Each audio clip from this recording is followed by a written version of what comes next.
This is just a short tutorial video on how to book the driving assessment in Perth, Western Australia. So the direct link for this particular website will be attached in the description of the video.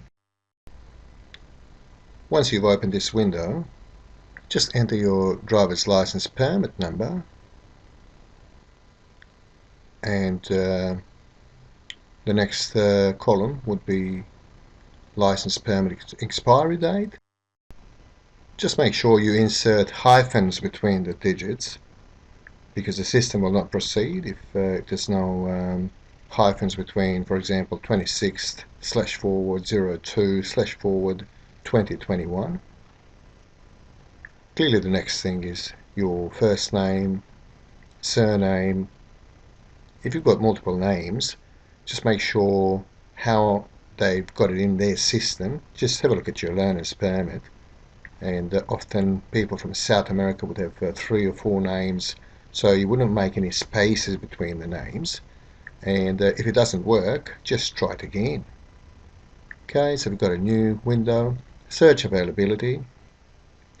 If you've got your entitlement paid, it's going to let you choose the licensing centre: Cannington, Joondalup, Kelmscott, Mandurah, Midland, Mirrabooka, Rockingham, West Perth and Willagee. So these are the Metropolitan Licensing Centre. You would click on Regional up above if you are interested in attending a driving test at some of the regional centres. Now we've got some dates. Okay, we've got as early as the 13th of the 3rd, 5th of the 7th, 6th of the 7th. Okay, so we'll grab the 6th of the 7th. Down to the bottom right of your page, click confirm.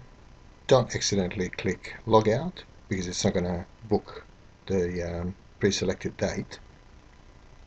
Now it gives you an option to send yourself an email.